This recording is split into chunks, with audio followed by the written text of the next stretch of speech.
Un commandant de bord, un pilote d'Air Algérie, a été arrêté par les services de sécurité après une fouille minutieuse. Il avait caché dans ses vêtements, dans les parties intimes, pour ne pas dire dans ses sous-vêtements, voilà, une somme de 105 000 euros. 105 000 euros, plus de 100 000 euros. Un commandant de bord d'Air Algérie, c'était le 8 décembre, il devait prendre le vol AH 1006, le vol qui relie Alger à Orly, plus de 100 000 euros cachés dans les sous-vêtements d'un pilote d'Air Algérie qui voulait donc transférer illégalement, illicitement cette somme vers la France. Je crois qu'il a l'habitude de faire ce genre d'opération, à savoir transporter des devises illicitement vers l'étranger. Ce pilote est un cas d'école. C'est pour ça que l'euro augmente énormément en Algérie. Et c'est pour ça qu'à chaque fois, il est aujourd'hui entre 270 à 260 à 270 dinars. Il y a beaucoup de gens qui ont de l'argent, qui ne veulent pas rester en Algérie ou qui ne veulent pas garder leur argent en Algérie. Ils veulent les transférer vers l'étranger pour cacher leur argent à l'étranger parce qu'ils ne font pas confiance à l'Algérie. Il y a un exode massif de personnes qui ont de l'argent, qui placent leur argent à l'étranger.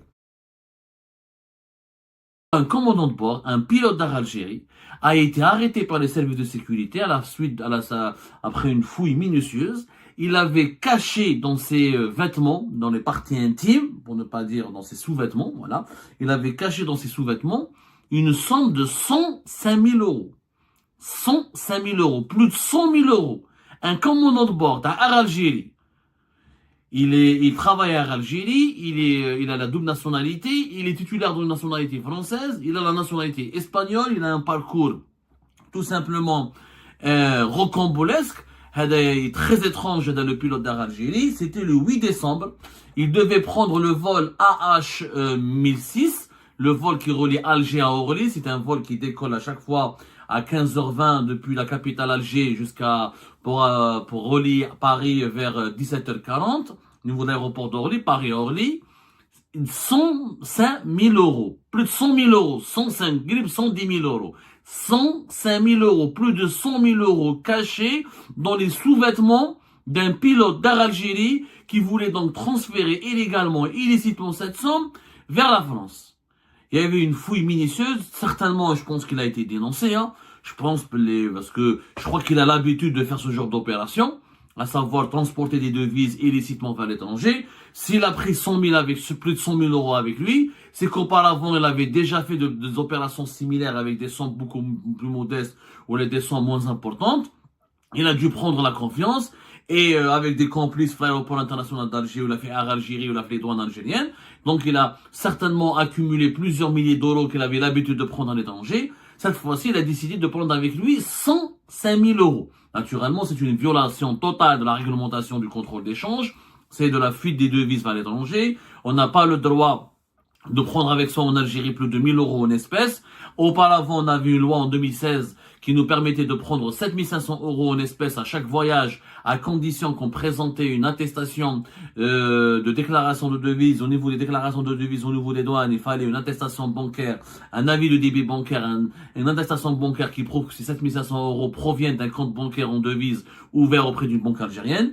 Depuis fin novembre 2024, cette loi a changé. Maintenant, on a le droit uniquement de sortir avec 7 500 euros pour un seul voyage ou durant toute une année. C'est-à-dire qu'on ne peut pas sortir à chaque fois, à chaque voyage avec 7 500 euros, même si ces 7 500 euros sont appuyés par une attestation bancaire.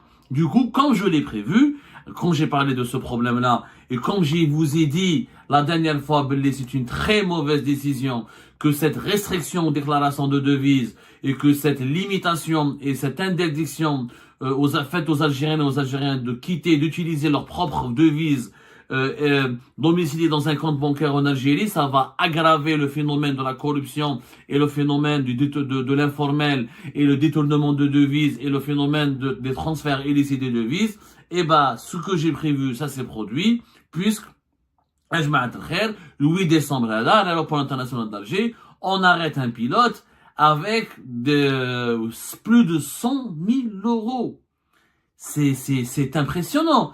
Je sais pas si vous pesez ce que c'est que 100 000 euros. 100 000 euros, c'est énorme. En France, 100 000 euros, c'est une petite fortune.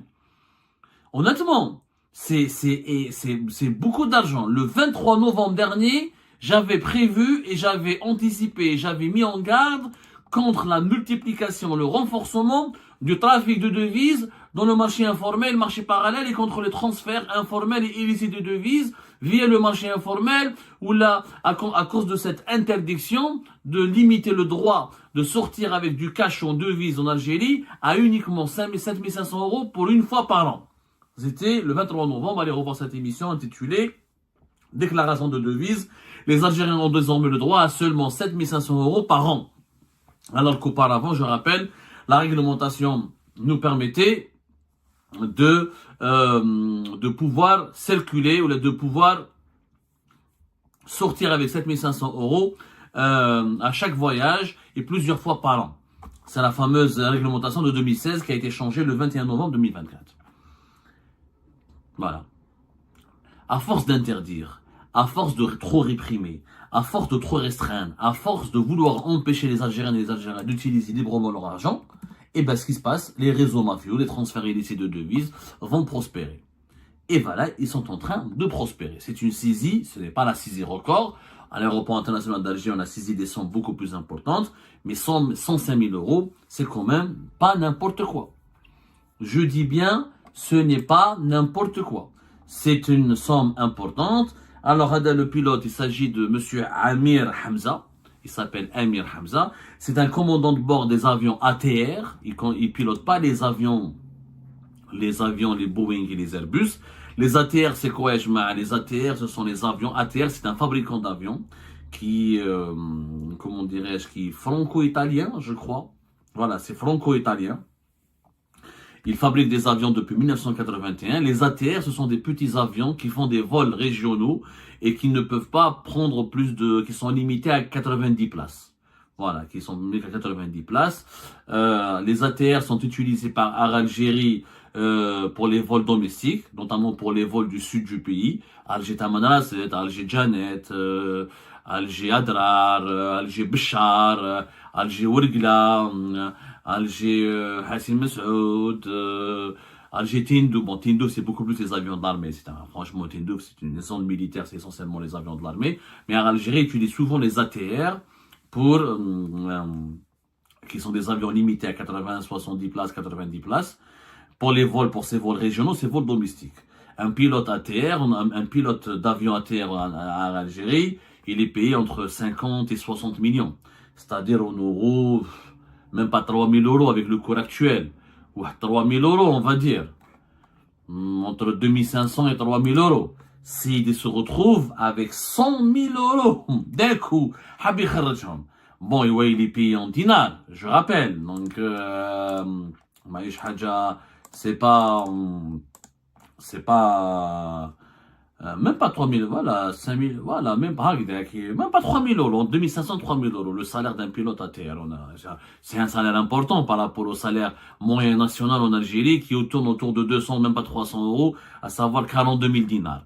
Mais, d'où est-ce qu'il a eu tout cet argent, ce pilote? Le plus étrange, c'est que ce pilote, donc, on nous raconte beaucoup de choses sur lui, on est en train d'enquêter sur ce personnage. Monsieur Amir Hamza, il aurait la double nationalité, il aurait deux nationalités, espagnole et française. Et à Algérie, on affirme qu'il n'a même pas la nationalité algérienne. Comment il a pu, alors qu'en Algérie, apparemment, en Algérie, il y a une réglementation qui demande je ne sais pas s'il y a une loi qui interdit formellement le recrutement des pilotes étrangers, mais il y a une réglementation interne où on exige un certificat de nationalité pour le recrutement des pilotes. Donc ça, on n'a pas la preuve irréfutable et c'est pas le plus grave. Le plus grave, encore une fois, c'est cette histoire de trafic de devises et que apparemment, il n'en est pas à sa première initiative.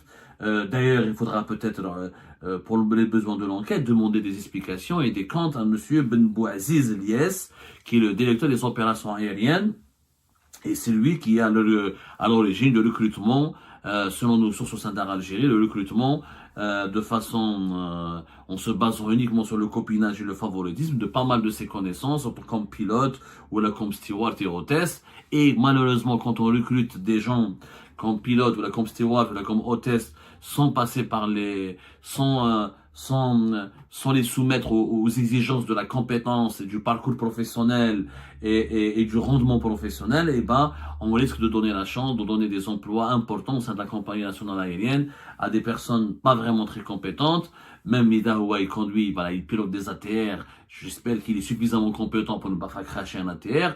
Déjà, il sait piloter, mais peut-être que d'autres pilotes beaucoup plus compétents que lui auraient trouvé leur place au sein de l'Algérie. Mais ces recrutements de copinage et de favoritisme permettent à des dérives, des dérapages comme cela, c'est-à-dire des gens qui se sentent puissants, épaulés, protégés, et les pilotes d'Air Algérie ont souvent des connaissances et des contacts au sein de la police aux frontières et au sein des douanes algériennes. Donc certainement, il a créé peut-être un réseau à lui pour transférer des devises, et illicitement des devises, et je pense, je n'ai pas la preuve encore une fois, je parle au conditionnel, au conditionnel, je dis, et peut-être il n'en est pas à sa première opération.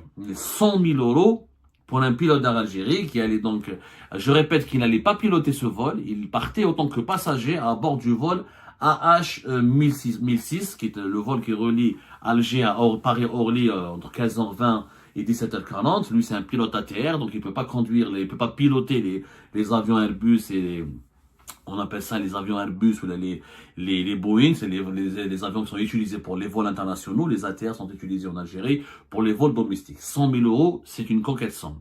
Et ce genre d'opération, c'est ce qui fait monter et fait exploser le cours de l'euro en Algérie. Ce sont les gros porteurs, les gros acheteurs d'euros qui prennent des sommes importantes, des 10 000, 15 000 jusqu'à plus de 100 000 euros et qui veulent les transférer à l'étranger pour les placer en étranger, pour les cacher en étranger. Il s'agit de dissimuler des devises qui sont achetées en Algérie pour les mettre à l'étranger. Et des cas comme ce pilote d'Air Algérie, ils sont très nombreux.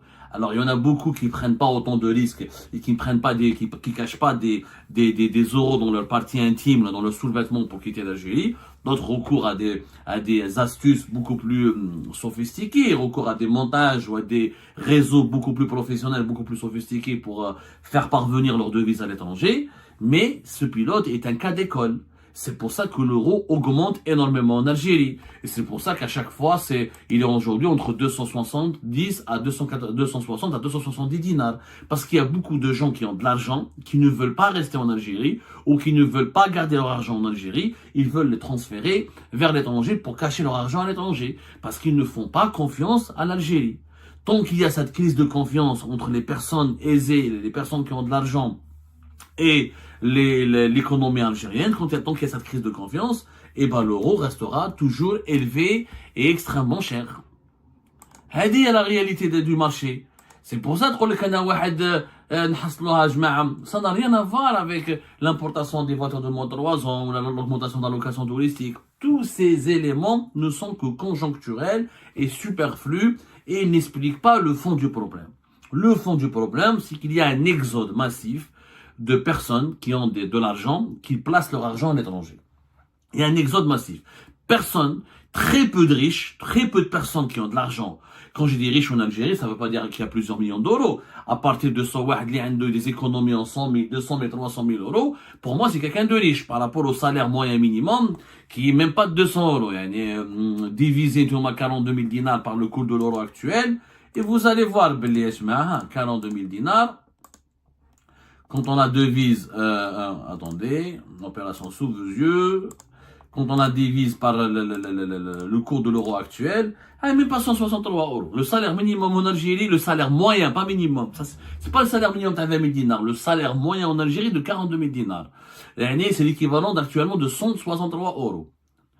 De quoi, 2-3 personnes, ils vont manger dans un restaurant à Paris, ils doivent payer plus que 163 euros.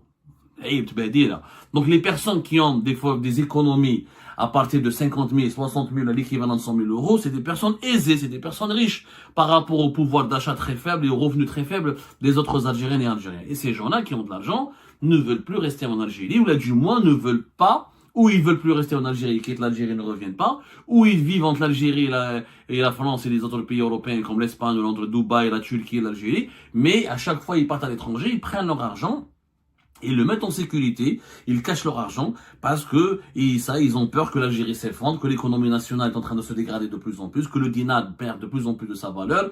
Il faut franchement aujourd'hui avoir de l'argent en dinar, اليوم même عندك 50 milliards en dinars, شغل ما عندك والو, parce que le dinar sa valeur chute. Tu peux rien faire, c'est pas une monnaie convertible, tu peux pas l'utiliser à l'étranger.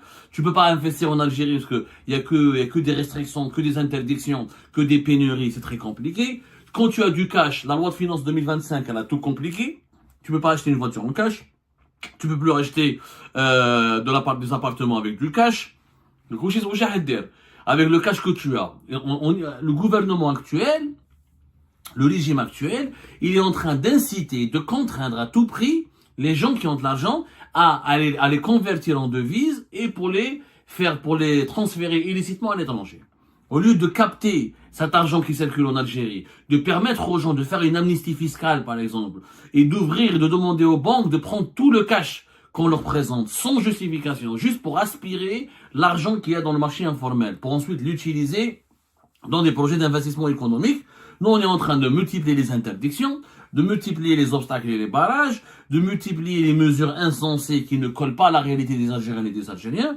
Et de ce fait, on est en train d'alimenter la prospérité du marché informel qui, lui, voilà, il ouvre toutes ses portes pour récupérer le maximum de cash, proposer des devises, proposer des transferts illicites vers l'étranger, et donc essayer de trouver des solutions qui soulagent les souffrances et les misères des personnes les plus riches en Algérie.